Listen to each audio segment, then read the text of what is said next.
ಎಲ್ಲ ಪ್ರೀತಿಯ ವೀಕ್ಷಕರಿಗೆ ನಮಸ್ಕಾರ. ಋಣವು ಇದ್ದ ಕಡೆ ದೇವರು ಮನುಜನಂಗೆ, ಗುಣವೂ ಇದ್ದ ಕಡೆ ಮನುಜನು ದೇವರಂಗೆ. ಚೆನ್ನಾಗಿದೆ ಅಲ್ಲ? 2001ನಲ್ಲಿ ಬರೋ ಸಿನಿಮಾ ಉಸಿರೇ. ಆ ಸಿನಿಮಾಕ್ಕೆ ಕೆ ಕಲ್ಯಾಣ್ ಅವರು ಬರೆದಂಥ ಅದ್ಭುತ ಗೀತೆ. ಇದು ಭಾರತೀಯ ಕಣ್ಣಮ್ಮ ಸಿನಿಮಾದ ರಿಮೇಕು. ಎಕ್ಸ್ ಪ್ರಭು ಅವರು ಡೈರೆಕ್ಷನ್ ಮಾಡಿದ್ರು.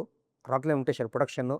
ಸಂಗೀತ ಜ್ಞಾನಿ, ಇಸೈ ಜ್ಞಾನಿ ಇಳೆಯರಾಜ ಅವರು ಮ್ಯೂಸಿಕ್ ಮಾಡಿದ್ರು. ಇದರ ಒಂದು ಕಂಪೋಸಿಂಗು, ಆ ಒಂದು ಆರ್ಕೆಸ್ಟ್ರಾ ಏನಿದೆ ಅದರ ರೆಕಾರ್ಡಿಂಗ್ ಎಲ್ಲ ಆಗೋದು ರವಿಚಂದ್ರ ಸ್ಟುಡಿಯೋದಲ್ಲಿ. ಅದರ ವಾಯ್ಸ್ ಮಿಕ್ಸಿಂಗ್ ಆಗೋದು ಮೆಡ್ರಾಸಿನ ಪ್ರಸಾದಲ್ಲಿ.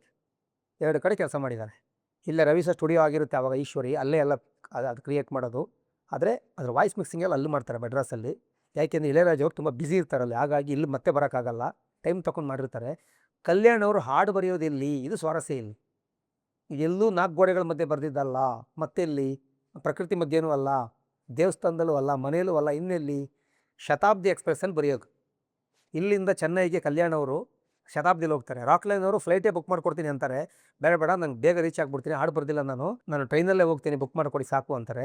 ಶತಾಬ್ದಿಲಿ ಬೆಳಿಗ್ಗೆ ಮೆಜೆಸ್ಟಿಕ್ಕಲ್ಲಿ ಹತ್ತಿ ಮೆಡ್ರಾಸಲ್ಲಿ ಇಳಿಬೇಕಾದ್ರೆ 4 ಹಾಡು ಬರೆದಿರ್ತಾರೆ ಕಲ್ಯಾಣ್ ಅವರು. ಸಿಚುವೇಶನ್ ಏನೋ ಒಂದಿರುತ್ತೆ, ಕೂತಿರೋದು ಟ್ರೈನಲ್ಲಿ, ನೇಚರ್ ಮಧ್ಯೇನೂ ಅಲ್ಲ, ಅದರ ನೇಚರ್ ನೋಡ್ಕೊಂಡು ಹೋಗ್ತಾರಲ್ಲ, ಅಲ್ಲಿ ಬರೆಯೋದು. ಒಳ್ಳೆ ಹಾಡು ಬರೀತಾರೆ ಸಿನಿಮಾಗೆ.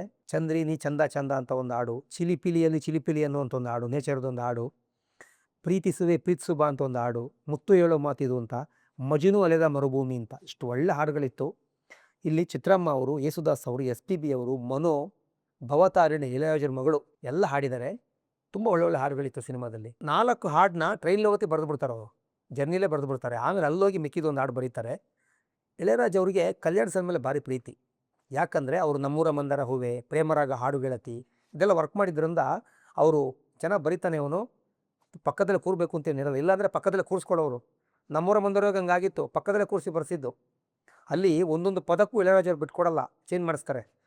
ಹಳ್ಳಿ ಲಾವಣ್ಣಿಯಲ್ಲಿ ಲಾಲಿ ಸುವಲಾಲಿ, ಇಲ್ಲಿ ಕನಕವಲ್ಲಿ ಅಂತ ಬರೆದಿರ್ತಾರೆ. ಅದನ್ನ ರಾಜ ಅವರು ಒಪ್ಪಲ್ಲ, ಬೇಡ ಬೇರೆ ಚೇಂಜ್ ಮಾಡು ಅಂತ. ಆವಾಗ ಲಲಿತವಲ್ಲಿ ಅಂತ, ಬೇಗ ಬರಬೇಕು ತಲೆಗೆ, ಅಷ್ಟು ಬೇಗ ಅದು ಕೂತಿರೋದು ಯಾರ ಮುಂದೆ, ಇಳೆಯರಾಜರ ಮುಂದೆ, ಲೆಜೆಂಡ್ ಆವಾಗ ಅವರು. ಆಗ ಲಲಿತವಲ್ಲಿ ಅಂತ ಬರೀತಾರೆ, ಅದು ಓಕೆ ಆಗುತ್ತೆ ಆ ರೀತಿ. ಆದರೆ ಅದಾದಮೇಲೆ ತುಂಬ ಜರ್ನಿ ಮಾಡಿದ್ರಿಂದ, ಒಂದು ಆತ್ಮೀಯತೆ ಇರೋದ್ರಿಂದ ಬರ್ಕೊಬಂದ್ಬಿಡು ಅಂತ ಇಳೆಯರಾಜ ಅವರು. ಯಾವ ಭಾಷೆ ಆಗಲಿ, ರಾಜ ಅವರಿಗೆ ಭಾಷೆ ಮೇಲೆ ಹಿಡಿತಾ ಇದೆ, ಸಾಹಿತ್ಯ ಗೊತ್ತಿದೆ. ಆಗ ಕಲ್ಯಾಣ್ ಸರ್ ಅವ್ರ ಮಾತಿನಂತೆ ಬರ್ಕೊಂಡು ಹೋಗಿ ಕೊಡ್ತಾರೆ, ಒಂದು ಹಾಡು ಅಲ್ಲೇ ಬರೀತಾರೆ. ಎಷ್ಟು ಒಳ್ಳೆ ಹಾಡು ಬರೆದ್ರಿ. ಒಂದು ಹೆಣ್ಣು ವಯಸ್ಸಿಗೆ ಬಂದಾಗ ಒಂದು ಸಾಲು ಬರೆದಿದ್ದಾರೆ ಅವರ ಸಿನಿಮಾದಲ್ಲಿ, ಬ್ಯೂಟಿಫುಲ್. ಬಾನ ಚಕ್ಕುಲಿ ಚಂದ್ರನ ಚಚ್ಚಲ ಹೊರವಿದು, ನಮ್ಮ ಹೆಣ್ಣಿಗೆ ಹೆಣ್ತನ ಹುಟ್ಟಿದ ದಿನವಿದು. ಋಣವೂ ಇದ್ದ ಕಡೆ ದೇವರು ಮನುಜನಂಗೆ, ಗುಣವೂ ಇದ್ದ ಕಡೆ ಮನುಜ ದೇವರಂಗೆ. ಎಂಥ ಒಳ್ಳೆ ಪದಪ್ರಯೋಗ ರೀ, ಬ್ಯೂಟಿಫುಲ್ಲಾಗಿ ಬರೆದರು. ಇನ್ನೊಂದು ನನಗೆ ತುಂಬ ಇಷ್ಟ ಪದ ಇದೆ. ನೆನ್ನೆ ಅವರು ಸಿಕ್ಕಿದ್ರು ಕಲ್ಯಾಣ್ ಸರ್ ಮೈಸೂರಲ್ಲಿ, ಅವಾಗ ಇದೆಲ್ಲ ಮಾತಾಡ್ದೆ ನಾನು. ಅವಾಗ ಹೇಳಿದ್ರು ಇದನ್ನ ಟ್ರೈನಲ್ಲಿ ಬರೆದಿದ್ದು ನಾನು ಅಂತ. ಅದರೊಟ್ಟಿಗೆ ಒಂದು ನೆನಪಿಸಿದೆ ಅವರಿಗೆ. ಮಜುನು ಅಲೆದ ಮರುಭೂಮಿ, ಹೆಂಗೆ ಬಂತಿ ಹೊರಡು ಅಂತ. ಮಜುನು ಅಲೆದ ಮರುಭೂಮಿ ಎಷ್ಟು ಚೆನ್ನಾಗಿದೆ ನೋಡಿ. ಮನು ಹಾಡಿದ್ದು ಎಕ್ಸ್ಟ್ರಾಡಿನರಿ ಸಾಂಗ್ ಇದು. ಒಂಥರ ಗುಂಗಲಿದೆ ಹಾಡು, ಒಂಥರ ಮೂಡ್ ಕರ್ಕೊಂಡು ಹೋಗುತ್ತೆ ಹಾಡು. ಅದರ ರಾಗ ಸಂಯೋಜನೆ, ಆ ಲಿರಿಕ್ಸ್ ಎಲ್ಲ ಸೂಪರ್.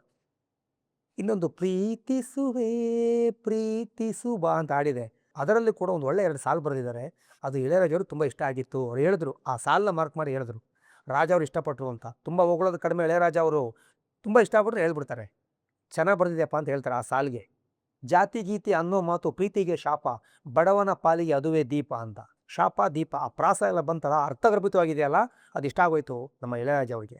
ಉಸಿರಲ್ಲೇ ಉಸಿರಾಡೋ ಪ್ರೀತಿಯ ಕತೆ ಬೇರೆ ಅಂತ ಬರೆದಿದ್ದಾರೆ. ಅವೆಲ್ಲ ಅದು ಕೇಳ್ತಾ ಒಂದು ಗುಂಗಲ್ ಹೋಗ್ತೀರ. ನಾವೆಲ್ಲ ಅವಾಗ 2001ನಲ್ಲಿ ನಾನು ಫಸ್ಟ್ PUC ಓದ್ತಾ ಇದ್ದೆ, ಥಿಯೇಟ್ರಲ್ಲಿ ಹೋಗಿ ನೋಡಿದ್ದು ನಾನು ಸಿನಿಮಾನ. ತುಂಬ ಖುಷಿಯಾಗಿತ್ತು. ಒಂದು ರಿಮೇಕ್ ಸಿನಿಮಾ ಆದರೂ ಕೂಡ ಇಲ್ಲಿ ಹಾಡುಗಳು ಸ್ವಂತ ಮಾಡಿದ್ರು ಇಳೆಯರಾಜ ಅವರು, ಬ್ಯೂಟಿಫುಲ್ಲಾಗಿ ಮಾಡಿದ್ರು. ಚಿತ್ರಮ್ಮ ಒಂದು ಹಾಡಿದಂಥ ಒಂದು ಬ್ಯೂಟಿಫುಲ್ ಹಾಡು, ಕಷ್ಟ ಅದು, ಫಾಸ್ಟಾಗಿ ಆಡಬೇಕು. ಚಿಲಿಪಿಲಿ ಏನು ಚಿಲಿಪಿಲಿಗಳೇ ಅಂತ, ತುಂಬ ಚೆನ್ನಾಗಿದೆ ಅದು. ಒಂದು ಏರಿಳಿತ ಇದೆ, ಒಂದು ವೇರಿಯೇಷನ್ಸ್ ಇದೆ. ಇಳೆಯರಾಜ ಅವರು ಅದರಲ್ಲಿ ತುಂಬ ಪ್ರಯೋಗ ಮಾಡ್ತಾರೆ ಕಂಪೋಸಿಂಗಲ್ಲಿ. ಅದೇ ದಿನ ಕಲ್ಯಾಣ್ ಸರ್ ಹೇಳ್ತಾ ಇದ್ರು, ಇಳೆಯರಾಜ ಅವರು ಇಂಡಿಯಾದಲ್ಲಿ ಭಾವನೆಗಳನ್ನ ಮ್ಯೂಸಿಕಲ್ಲಿ ಹೇಳಿದವರು ಅಂತ. ನಮ್ಮ ದೇಶದಲ್ಲಿ ಯಾರಾದರೂ ಮ್ಯೂಸಿಕ್ ಡೈರೆಕ್ಟ್ರು ಭಾವನೆಗಳನ್ನ ಮ್ಯೂಸಿಕಲ್ಲಿ ಹೇಳಿದ್ದಾರೆ ಅಂದರೆ ಅದು ಇಳೆಯರಾಜ ಅವರು. ಹಂಸಲೇಖ ಅವರು ಪದಗಳು ಹೇಳ್ತಾರೆ ಭಾವನೆಗಳನ್ನ, ರಾಜ ಅವರು ಮ್ಯೂಸಿಕಲ್ಲಿ ಹೇಳ್ತಾರೆ. ಇಬ್ಬರು ಒಂದೇ ತಗಡಿ ತಗೋಬೋದು, ಅಷ್ಟು ಒಂದು ಪ್ರಭಾವಶಾಲಿಗಳವರು ಅಂತ. ಅಂಥ ಒಂದು ಮೇಧಾವಿಗಳು.